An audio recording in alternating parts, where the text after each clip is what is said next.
Hello dear, how are you? I hope you all are fine in this pandemic. तो प्यारे बच्चों, आज मैं जो है एक नया चैप्टर प्रोबेबिलिटी क्लास 10 आपके साथ डिस्कस करूंगा।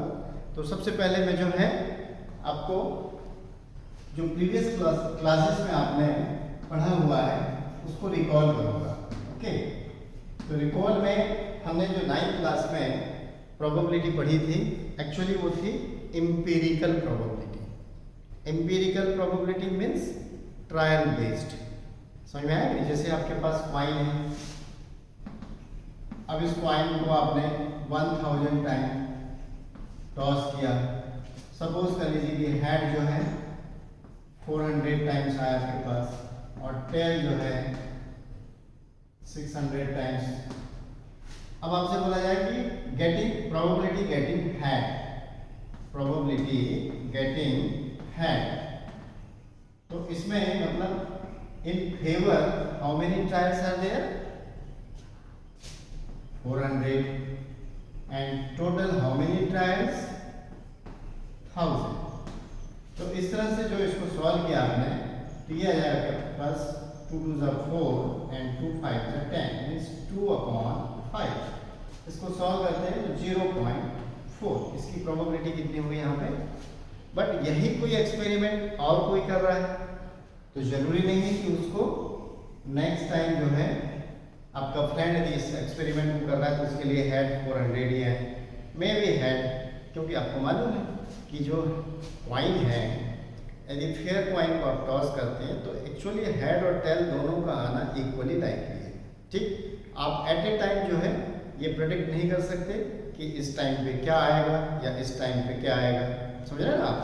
तो ऑब्वियसली जब इसी एक्सपेरिमेंट को कोई और करेगा तो उस कंडीशन में आपको जो है यहाँ पे नंबर ऑफ हेड्स चेंज मिलेंगे। तो ऑब्वियसली जब ये चेंज होगा तो नंबर ऑफ टेल भी चेंज होगा और उस बेस पे प्रोबेबिलिटी भी चेंज होगी। तो कहने का मतलब ये है कि जो एम्पिरिकल प्रोबेबिलिटी है ये इसकी वैल्यू एग्जैक्ट नहीं होती, लेकिन जैसे जैसे आप ट्रायल को बढ़ाएंगे, ट्रायल बहुत लार्ज स्केल में ले लें आप। अभी हमने 1000 ट्रायल किया, इसी एक्सपेरिमेंट को हम जो है लैक्स ट्रायल्स में जाएं या उससे और आगे बढ़ाएं तो आप देखेंगे कि मतलब ये जो गेटिंग हेड की प्रोबेबिलिटी है ये वैल्यू जो है एक पर्टिकुलर वैल्यू और वो वैल्यू है 1/2, उसको टाइम्स करती है। आया ना समझ में? एक फिक्स वैल्यू उसकी मिलेगी, यानी ये जितने भी वैल्यूज हैं इनकी जो वैल्यू का अप्रोच होगा वो जो है एक फिक्स वैल्यू को अप्रोच करेगा। वो फिक्स वैल्यू जो है आपके 1/2 होगी। क्या होगी? 1/2 होगी। तो देखेंगे ये 1/2 आगे चल के क्या होता है। अभी तो मैं यही बात कर रहा हूँ आपको कि एम्पिरिकल प्रोबेबिलिटी क्या है। तो आई थिंक आपको समझ में आ गया होगा कि एक्सपेरिमेंटल बेस्ड है ये, कि मतलब जो हम एक्सपेरिमेंट कर रहे हैं और उसमें जो भी हम आउटकम्स हमारे फेवर में चाह रहे हैं उसके लिए आपको प्रोबेबिलिटी क्या मिल रही है। तो वो आपके ट्रायल्स के आउटकम्स पर डिपेंड करेगा कि आपने हेड के फेवर में बात किया तो कितने हेड्स आए समझ। तो ये थी एम्पिरिकल प्रोबेबिलिटी। अब बात करते हैं कुछ और पर्टिकुलर वर्ड्स हैं। सैंपल स्पेस, उसके पहले आता है रैंडम एक्सपेरिमेंट। रैंडम एक्सपेरिमेंट, तो रैंडम एक्सपेरिमेंट क्या होगा? Number 1 random experiment. ओके, तो रैंडम एक्सपेरिमेंट मीन्स यहां पे जैसे मैं एक एग्जांपल ले लूं कॉइन का, तो tossing of a coin. Number 1 tossing of a coin, या नंबर 2 throwing ऑफ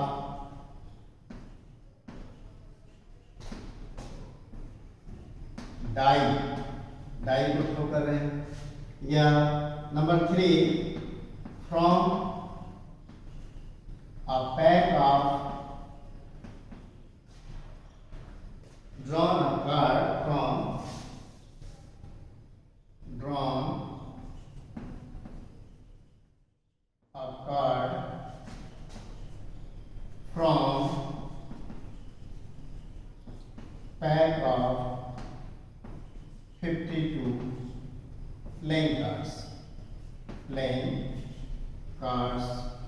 और भी हो सकता है कि एक बैग है, उसमें डिफरेंट कलर्स की, red colour, black colour, white colour, ऐसे बॉल्स रखी हुई हैं एंड वहाँ से रैंडमली मतलब आप एक बॉल चूज कर रहे हैं। तो ये जो प्रोसेस है कि मतलब कॉइन को टॉस करने की या डाई को थ्रो करने की या 52 पैक ऑफ प्लेइंग कार्ड से आप एक या दो कार्ड जो भी निकाल रहे हैं आप आए समझे, तो ये प्रोसेस ही क्या है, रैंडम एक्सपेरिमेंट। इसी को क्या बोलेंगे, रैंडम एक्सपेरिमेंट। अब इस रैंडम एक्सपेरिमेंट में जो है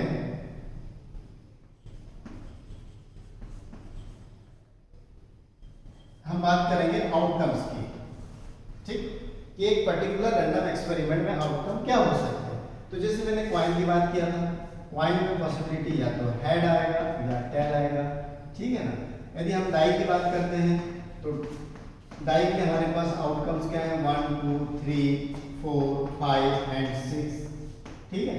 प्लेइंग कार्ड्स के लिए ऑल 52 कार्ड्स। तो ये जो टोटल हमारे पास पॉसिबिलिटीज हैं उस पर्टिकुलर रैंडम एक्सपेरिमेंट में, उसके कलेक्शन को हम बोलते हैं सैंपल स्पेस। उसके कलेक्शन को क्या बोलते हैं, सैंपल स्पेस। तो collection of all possible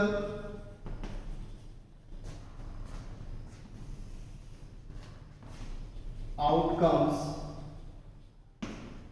of a random experiment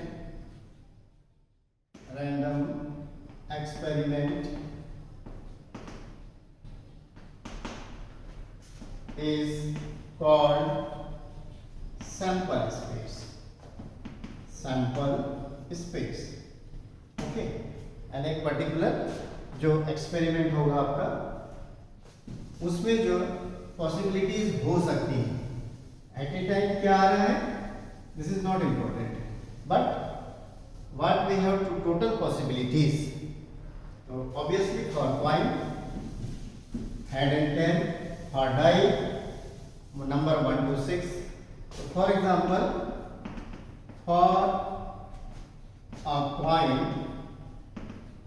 ठीक, सैंपल स्पेस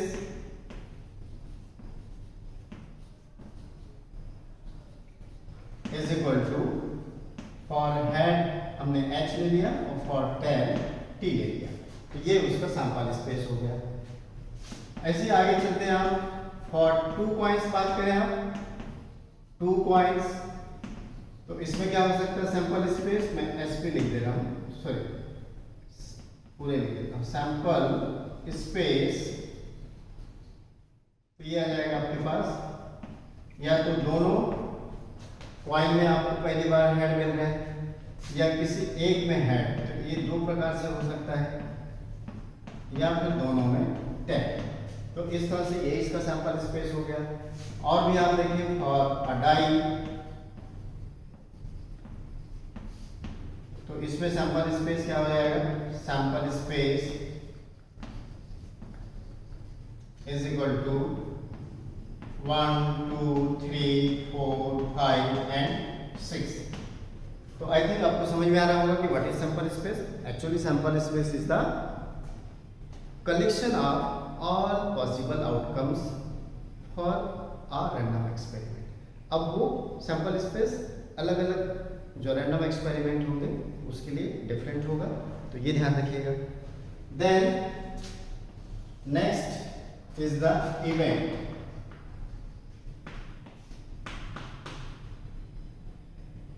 नंबर 3, तो एक्चुअली इवेंट जो है ये सैंपल स्पेस का एक सब कलेक्शन होगा। Event is sub collection of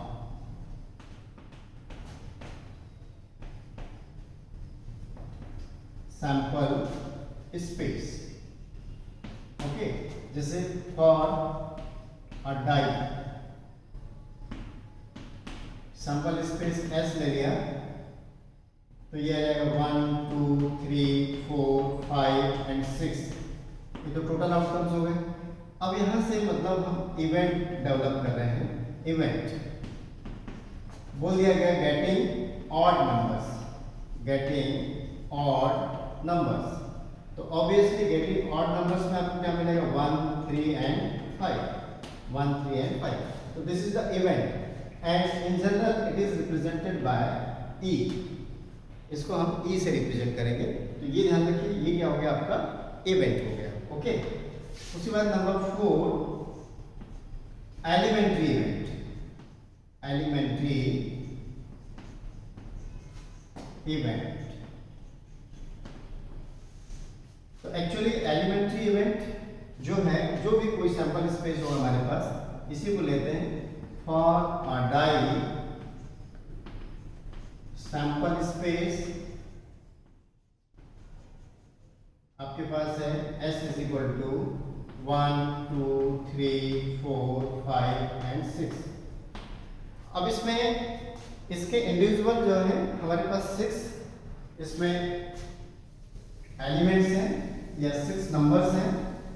उन नंबर्स को सिंगल सिंगल लेके हम सब कलेक्शन डेवलप करें, मतलब जिसमें केवल एक ही एलिमेंट होगा, सिंगल एलिमेंट होगा। तो ऐसी पॉसिबिलिटी हमारे पास 6 है। तो इस तरह से इसके 6 एलिमेंट्री इवेंट्स होंगे, ध्यान रखिए। देन इवेंट्स नंबर 1, नंबर 2, 3, फिर 4 को लेके बना दिया, 5, 6। इनवर्स क्या बोलेंगे इसको, इवेंट को, गेटिंग 1 या गेटिंग 2 या गेटिंग 3, गेटिंग 4, गेटिंग 5, गेटिंग 6। मतलब केवल एक ही मतलब आउटकम्स इसमें होगा। आया समझ में? Are elementary events. Okay, these are the elementary events. अब उसके बाद नेक्स्ट आता है आपका compound events. Number 5 compound events.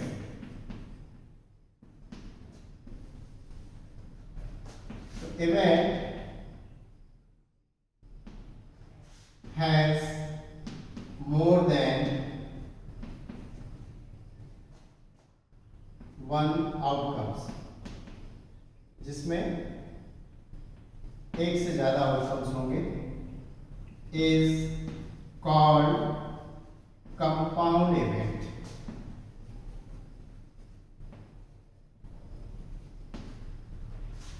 Again for a die example देखें। For a die sample space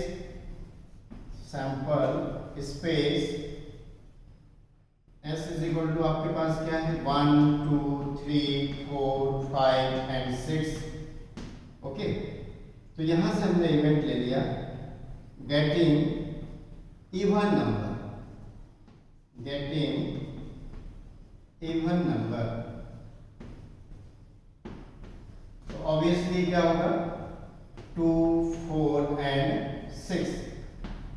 तो ये क्या हो जाएगा, इज कंपाउंड इवेंट, क्योंकि इसमें एक से ज्यादा आउटकम्स हैं। कंपाउंड इवेंट, ये था कंपाउंड इवेंट।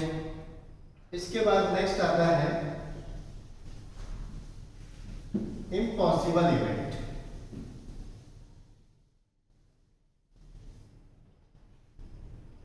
और इम्पॉसिबल इवेंट मतलब जो पॉसिबल ही नहीं। फॉर एग्जाम्पल जैसे आपसे बोला जाए कि in tossing of a coin what is the probability of getting number 1। अब कॉइन को टॉस कर रहे हैं, तो कॉइन की टॉसिंग में क्या होगा, या तो हेड होगा या टेल होगा। और इवेंट क्या बोला गया, गेटिंग नंबर 1। तो हेड एंड टेल है, 1 तो वहां होगा नहीं। तो जब ऐसी सिचुएशन आएगी तो हम फेवरेबल जो है 0 काउंट करेंगे, और इस तरह से मतलब उसकी उसको हम बोलेंगे इम्पॉसिबल इवेंट्स। वो पॉसिबल ही नहीं है, ठीक है ना। तो नंबर 6 इम्पॉसिबल इवेंट। मैं एग्जांपल के थ्रू इसको बता रहा हूं। Example of impossible event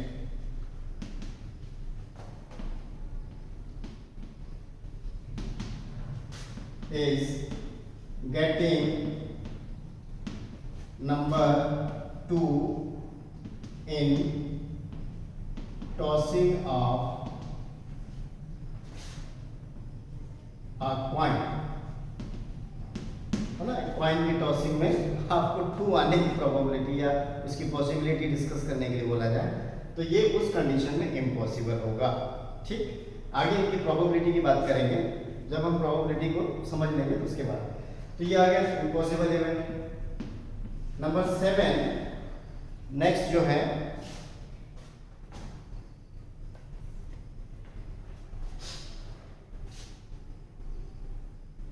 complementary event. Complementary event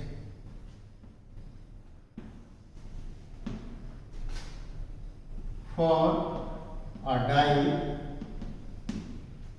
sample space क्या हो गया? Sample space S is equal to 1 2 3 4 5 and 6। Event ले लिया हमने। Event E is equal to getting 1 or 2। ठीक, तो then collection of remaining outcomes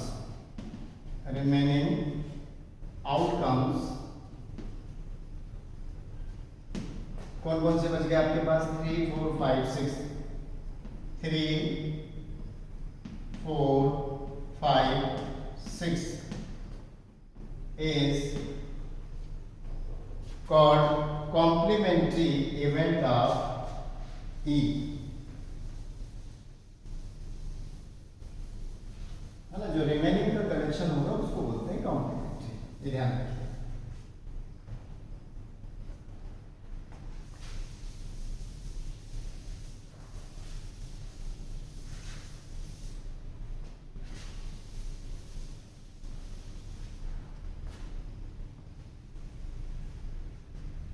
is called complementary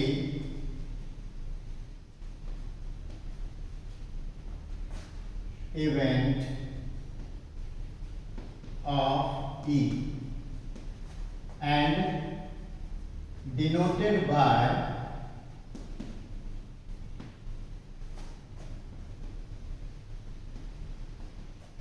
E bar. E की जो इवेंट है उसके ऊपर हम बार लगा देंगे तो उससे ये रिप्रेजेंट होगा। तो आई थिंक ये समझ में आ रहा होगा कि कोई भी मतलब आपके पास रैंडम एक्सपेरिमेंट, मैंने फॉर एग्जांपल एक डाई चूज किया है, उस डाई के जो टोटल आउटकम्स क्या हमारे पास 1 to 6 हैं, इनमें से हमने इवेंट क्या सपोज किया या उसका सब कलेक्शन क्या ले लिया हमने 1 and 2, मतलब डाई को थ्रो करने पे हम चाह रहे हैं कि 1 या 2 आना चाहिए। ओके, ये हो गया इवेंट। तो जब ये इवेंट हो गया तो रिमेनिंग जो भी आपके पास बचे हैं, क्या बच गया आपके पास 3 4 5 एंड 6, तो वो जो है आपका क्या हो जाएगा कॉम्प्लीमेंट्री इवेंट हो जाएगा। किसके लिए? इवेंट ई के लिए, जो हमने पहले सपोज किया था। ठीक, और इसको रिप्रेजेंट करते हैं ई बार से। इनकी प्रोबेबिलिटी में भी रिलेशन है, इसको भी हम बाद में डिस्कस करेंगे। देन नेक्स्ट है sure event number 8। Sure event की पहले हैपनिंग ऑफ द इवेंट्स को सपोज समझते हैं। Happening of event, happening of an event. Okay, again मैंने डाई का एग्जांपल लिया। For a die sample space क्या है आपके पास 1 2 3 4 5 and 6। Sample space and event हमने ले लिया ऑड नंबर्स आना। 1, 3 एंड 5। ठीक, अब ये इवेंट हैपेंड हुआ, ये कैसे मतलब हम डिसाइड करेंगे? तो ये बात ध्यान रखिए कि डाई है, उसको आप थ्रो करेंगे, 1 to 6 में से कोई ना कोई नंबर आपको अपीयर होगा टॉप फेस पे। यदि डाई थ्रो करने पे एट ए टाइम तो एक ही नंबर आता है, टॉप फेस पे 1 आ गया, या टॉप फेस पे 3 आ गया, या टॉप फेस पे 5 आ गया, इन तीनों में से यदि कोई भी आ जाता है तो आपका डिक्लेरेशन होगा कि इवेंट इज हैपेंड। ठीक,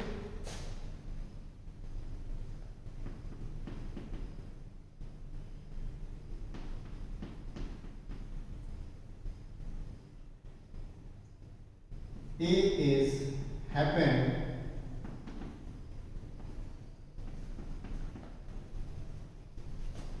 if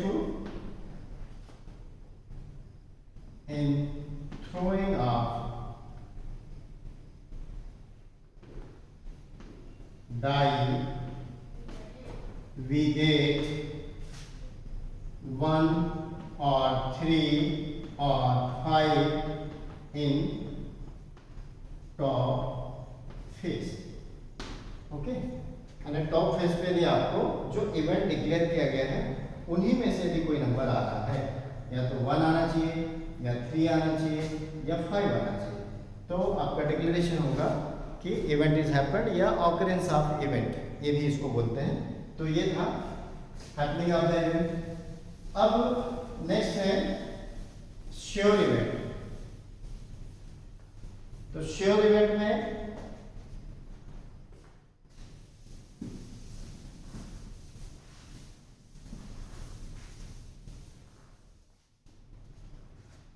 next number 9, sure event.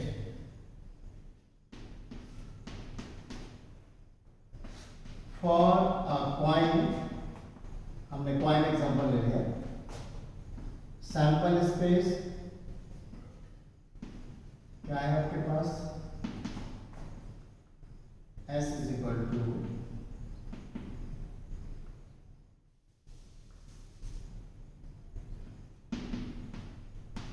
या तो हेड आएगा या टेल आएगा, ठीक है ना।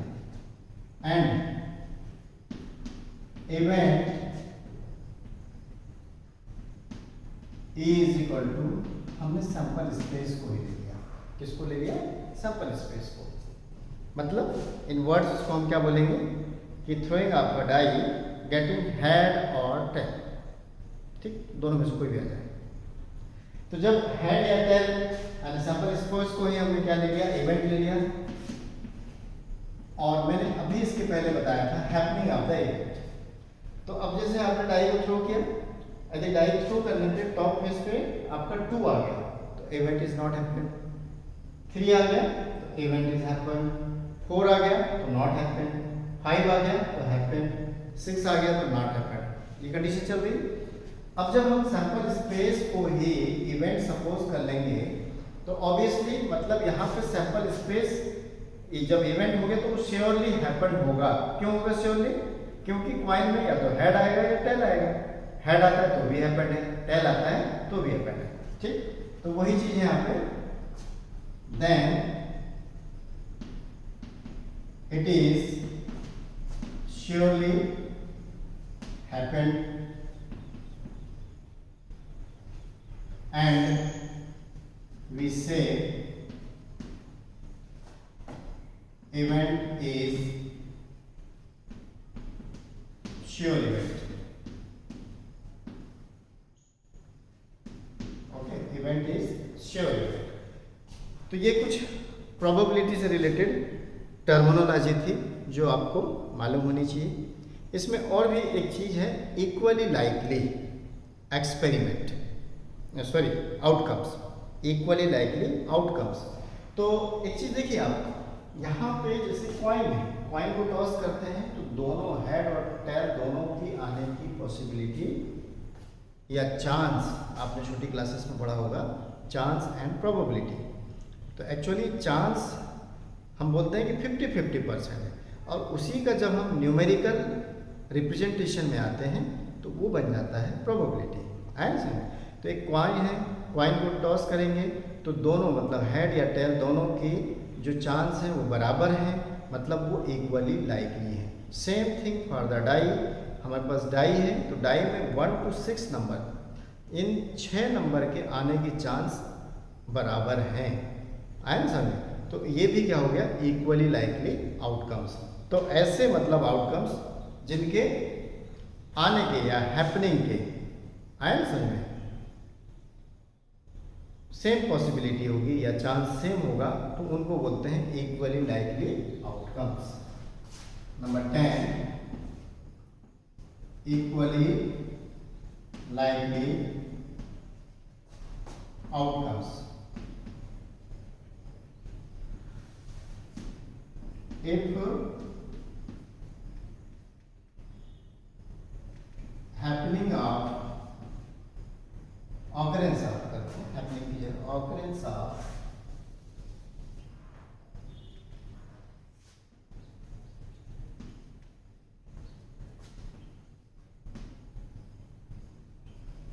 outcomes are equal, then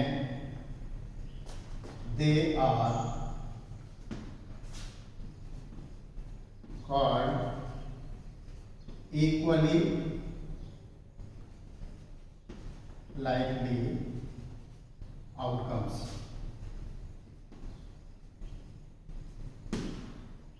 तो ये मतलब कुछ यहाँ पे टर्मिनोलॉजी थी, ये आपको मालूम होगी तो बहुत आसान होगा।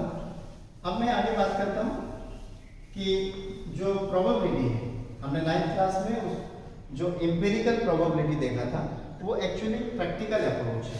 वो क्या है? प्रैक्टिकल अप्रोच है, और वो वैल्यू जो है आपके प्रैक्टिकल टू प्रैक्टिकल डिफर कर सकती है, सेम वैल्यू नहीं होगी। लेकिन जब उसमें नंबर ऑफ ट्रायल्स आप बढ़ाते हैं तो वो एक फिक्स स्टैंडर्ड वैल्यू को शिफ्ट होता है, और वो जो फिक्स स्टैंडर्ड वैल्यू जो मिलेगी, मतलब कि जैसे हम बोले कि what is the probability of getting head, तो हेड की गेटिंग मतलब आने की प्रोबेबिलिटी फिक्स है, आए ना समझ? और वो कितनी होगी, तो वो जो फिक्स वैल्यू है उसको डिसाइड करना, मतलब आए ना समझ? उसके लिए जो वे बनाया गया वो है थ्योरेटिकल अप्रोच। ठीक, तो theoretical approach of probability,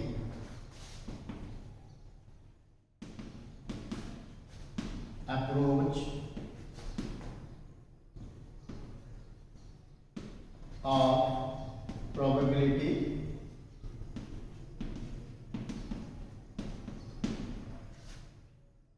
for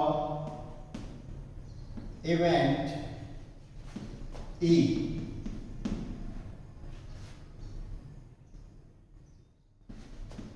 its outcomes are known as favorable outcomes, favorable outcomes, समझ में? And probability of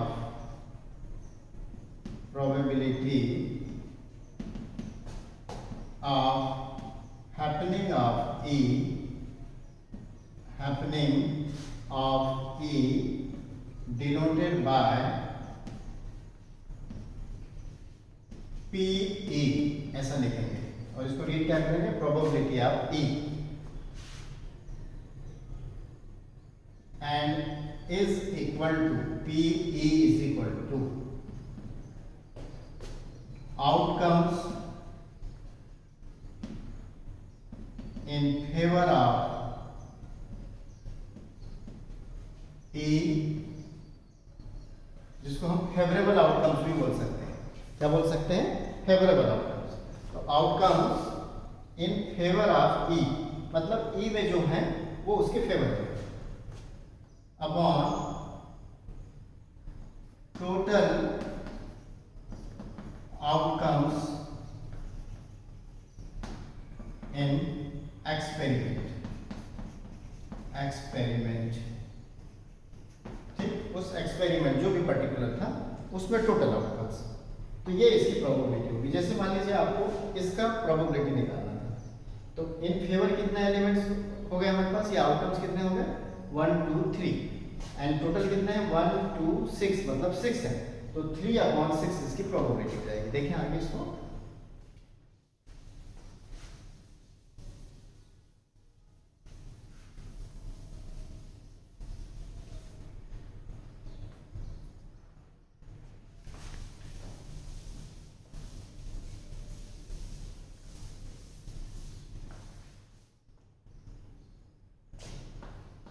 for a die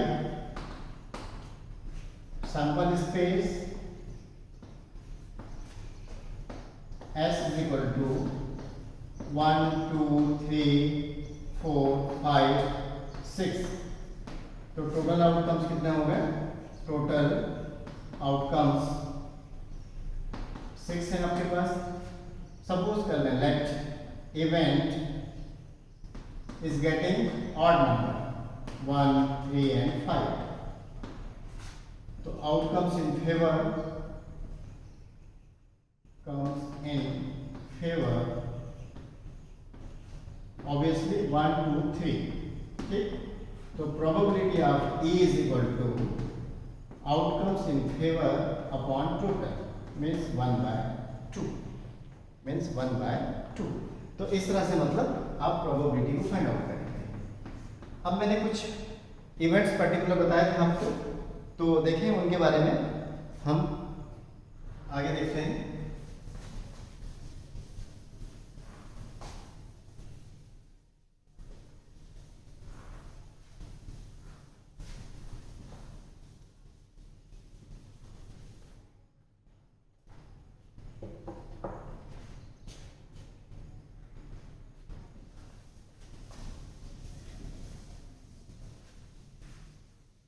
इसमें ध्यान रखिए कि प्रोबेबिलिटी ऑफ इम्पॉसिबल इवेंट 0 होगा क्योंकि इन फेवर उसमें 0 होता है। And probability of the sure या सर्टेन इवेंट, तो उसमें जो सैंपल स्पेस है वही इवेंट होता है, तो उसकी प्रोबेबिलिटी 1 होती है। तो number 1 probability of impossible event is always 0.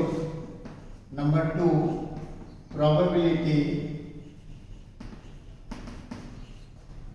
of sure event ये हमेशा 1 होती है ना। जैसे मैंने पॉइंट भी बताया था कि पॉइंट की सैंपल स्पेस क्या हो गया आपके पास, हेड एंड टेल, और इसका इवेंट हमने सैंपल स्पेस इटसेल्फ को लिया। तो आप देखेंगे कि मतलब इन फेवर इवेंट के 2 हैं और टोटल आउटकम्स पे 2 हैं, तो ये प्रोबेबिलिटी 1 हो गई।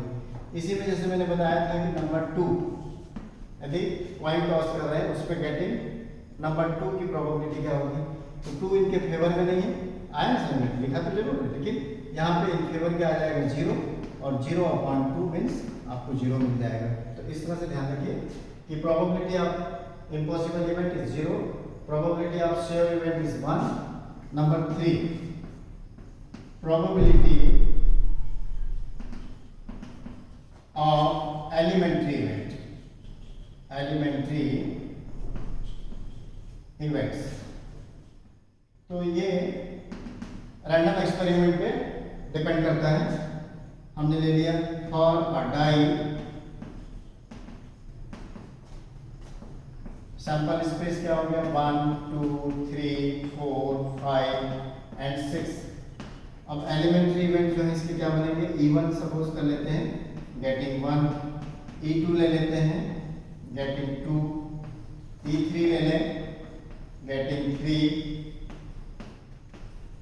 E4 ले लें गेटिंग 4, इसी तरह से चलते जाएगा, ठीक है ना। E5 getting 5 and E6 getting 6। अब इनकी सबकी प्रोबेबिलिटी निकालेंगे हम, PE1 निकालते हैं in favour number of outcomes 1 है एंड टोटल आउटकम्स आपके पास कितने हैं 6। सिमिलरली आपको PE2 भी वही मिलेगा, PE3 भी वही मिलेगा और इसी तरह से PE6 की वैल्यू भी आपको 1/6 ही मिलेगी। तो ये तो इनकी प्रोबेबिलिटी हो गई और इन प्रोबेबिलिटी में एक रिलेशन भी है। अब वो रिलेशन क्या है कि एलिमेंट्री प्रोबेबिलिटी का सम हमेशा 1 होता है।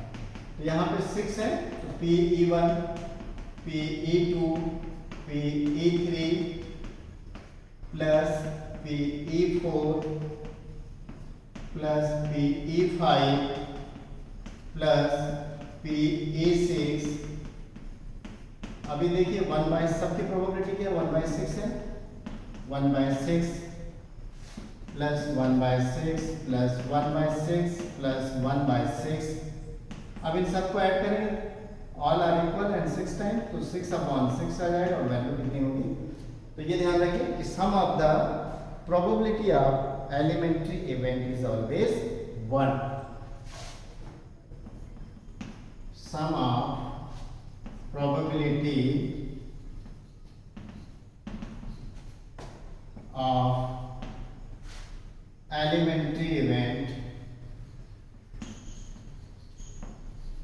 events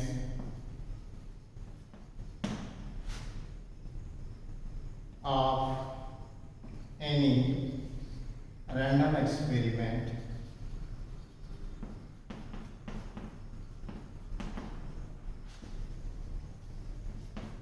is always 1। बट इसके लिए कंडीशन है कि जो एक्सपेरिमेंट के आउटकम्स हैं वो इक्वली लाइकली होना चाहिए। वो आउटकम्स क्या होना चाहिए equally likely. If outcomes are not equally likely then sum is 1 नहीं होगा। ठीक, तो ये तो था आपका। अब उसके बाद लास्ट पॉइंट है हमारा कॉन्सेप्ट का कॉम्प्लीमेंट्री इवेंट्स। इनकी प्रोबेबिलिटी में क्या रिलेशन है। ओके, तो कॉम्प्लीमेंट्री इवेंट्स में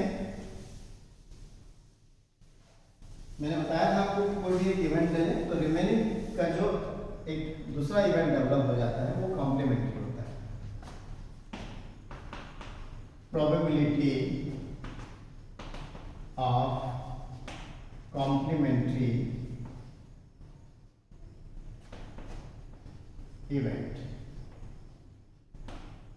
हमें फॉर अ डाई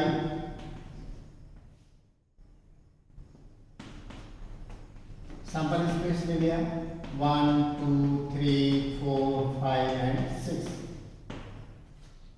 इसका एक इवेंट ले लिया गेटिंग 2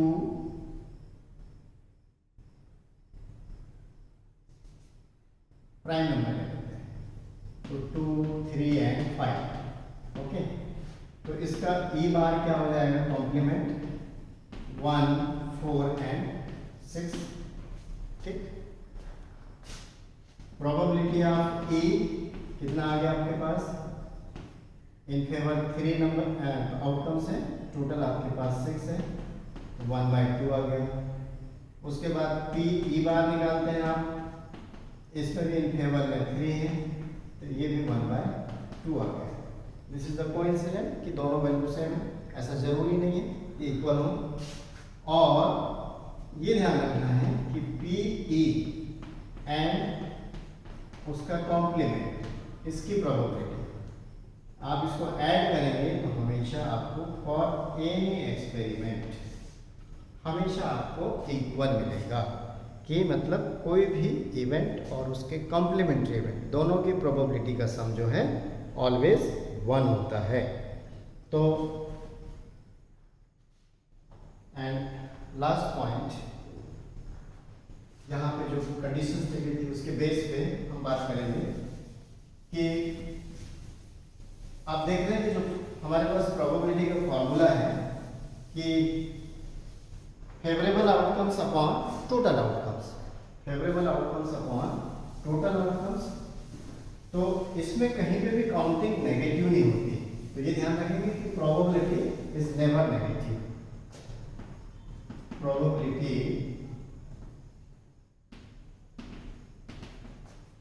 is always positive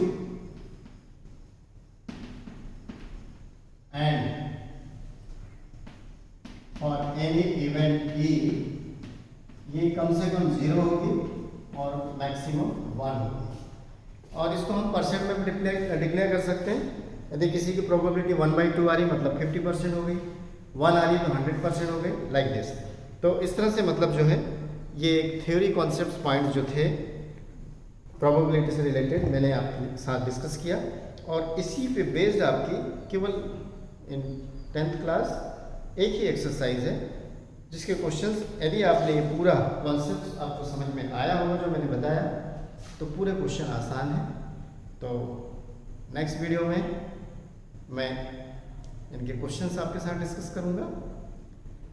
और यदि आपने अभी भी चैनल सब्सक्राइब नहीं किया है तो मैं चाहूँगा कि आज ही इस वीडियो को देखने के साथ ही आप चैनल सब्सक्राइब करिए, साथ में बेल आइकन को प्रेस भी करिए